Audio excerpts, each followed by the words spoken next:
ముఖ్యంగా జెడ్టీసీను channel news చూసే వాళ్ళందరికీ హాయ్ చెప్తున్నా. ఓకే, అందరు బాగున్నారా?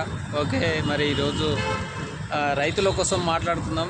ఈరోజు రైతులు ఎంతో కష్టపడి పంటలు పండిస్తూ ఉన్నారు. వాళ్ళందరికీ కూడా మనమందరము కూడా సపోర్ట్ చేయాలి. ముఖ్యంగా గవర్నమెంట్ సపోర్ట్ చేయాలి. ఏ గవర్నమెంట్ అయినా సరే రైతులకు సపోర్ట్ చేయాలి ముఖ్యంగా. ఎందుకంటే ఈరోజు వాళ్ళు లక్షల కోట్ల మందికి అన్నం పెడుతున్న రైతులు నిజంగా వాళ్ళు ఈరోజు పంటలు గిట్టుబాటు ధర లేక ఎన్నో ఇబ్బందులు పడుతూ ఉన్నారు. పంటలు నష్టపోతూ ఉన్నాయి. ముఖ్యంగా గవర్నమెంట్ సపోర్ట్ చేయలే రైతన్నలకు. ఈరోజు వాళ్ళు లేనిది ఈరోజు మనం ఒక్క అన్నం లేకపోయినా కూరగాయలు లేకపోయినా ఈరోజు మనము ఎన్ని కష్టాలు పడాలనో మనకు అందరికీ తెలుసు. కాబట్టి ముఖ్యంగా రైతులకు ప్రతి ఒక్కరూ సపోర్ట్ చేయాలి. రైతులు లేకపోతే మనం అన్నం లేక ఎన్నో ఇబ్బందులు పడతాం. కాబట్టి ముఖ్యంగా బార్డర్లో మిలిటరీ వాళ్ళు ఏ విధంగా అయితే దేశాన్ని రక్షిస్తుండ్రో ఈరోజు మనం హాయిగా పండుకుంటున్నామంటే తిని ఈరోజు దేశాన్ని కాపాడుతూ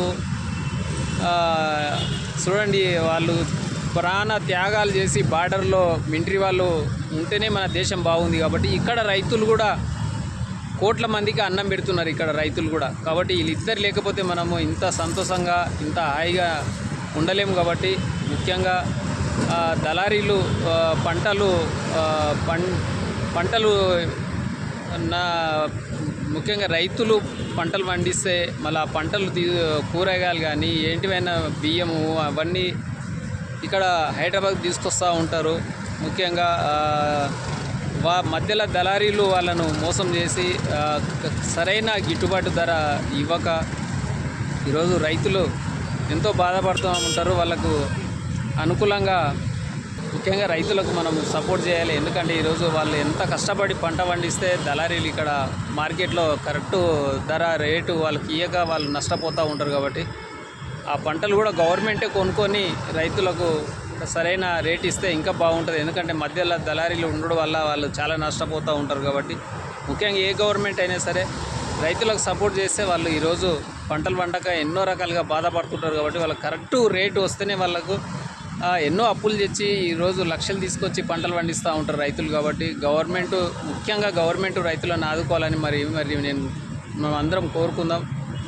వాళ్ళు రైతులు బాగుంటేనే మనం బాగుంటాం. కాబట్టి ముఖ్యంగా రెండోది కూడా ఏంటంటే ఈ రోజుల్లో ఎన్నో భూములు ఎకరా ఉండని, 2 ఎకరాలు ఉండని, 10 ఎకరాలు ఉండని భూమి అమ్మకపోతేనే రైతులు బాగుంటుంది. ఎందుకంటే రైతులు ఈరోజు పంట పండిస్తేనే కదా వాళ్ళకి 4 పైసలు వస్తాయి. కాబట్టి అమ్ముకుంటే వాళ్ళకు ఉన్న పైసలు ఎక్కడో దిక్కు ఖర్చు పెడతా ఉంటారు. కాబట్టి భూములు అమ్మకపోతేనే బాగుంటుంది. రాను ఇంకా ఎన్నో రేట్లు పెరుగుతూ ఉంటాయి. ఈ రోజుల్లో భూమి అనేది దొరకట్లేదు. వేల మంది పెరుగుతూ ఉన్నారు. జనాభా పెరుగుతుంది కాబట్టి భూమి మాడకం తగ్గుతూ ఉంది. కాబట్టి ప్రతి ఒక్కరు భూమి అమ్మకపోతేనే బాగుంటుంది. ఈరోజు భూమి తగ్గుతుంది, జనాభా పెరుగుతుంది. కాబట్టి ప్రతి ఒక్కరూ భూములు అమ్మకండి.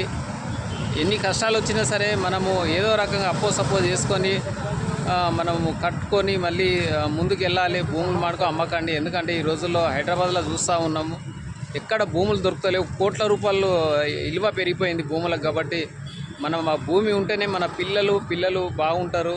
ముఖ్యంగా భూములు అమ్మొద్దని నేను మరీ కోరుకుంటున్నా. ఈరోజు భూమి రేట్లు పెరుగుతూనే ఉంటాయి కాబట్టి తగ్గవు. కాబట్టి ప్రతి ఒక్కరూ భూములు అమ్ముకోవద్దని ప్రతి ఒక్కరూ మనం కోరుకుందాం. ముఖ్యంగా ఏంటంటే ఈరోజు ఏ గవర్నమెంట్ వచ్చినా మార్గం రైతులను ఆదుకోవాలని మనం అందరం కోరుకుందాం. ఎందుకంటే ఈరోజు ఎన్నో రకాల ఇబ్బందులు చూస్తూ ఉన్నాం. పేపర్లో కానీ టీవీలలో కానీ రైతులు ఆత్మహత్యలు కూడా చేసుకుంటూ ఉన్నారు. కరెక్టు గిట్టుబాటు ధర రాక పంటలు కరెక్టు పండగ నీళ్ళు అందక ఎన్నో రకాలుగా కూడా కొన్ని చూస్తూ ఉన్నాం మనము.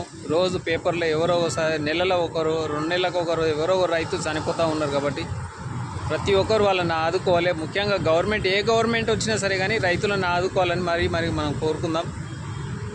వాళ్ళందరూ బాగుండాలని మనం కోరుకుందాం. Okay, thank you. మరి ఈరోజు మంచి వీడియోలు మీ అందరి కోసము ప్రతి ఒక్కరూ నా వీడియోలు చూసేవాళ్ళు లైక్ చేయండి. ఏమన్నా తప్పు ఉంటే కూడా కామెంట్లో చెప్పాలని కామెంట్ రూపంలో చెప్పండి. ఇంకా ఏ విధంగా ముందుకు వెళ్ళాలి ఏ విధంగా అనేది కూడా కామెంట్లో చెప్పండి. నా వీడియోలు షేర్ చేయండి, ప్రతి ఒక్కరికి లైక్ కొట్టండి. Thank you. మంచి వీడియోలు ఇంకా ముందు మీకు షేర్ తీస్తానండి. Thank you. ఓకే.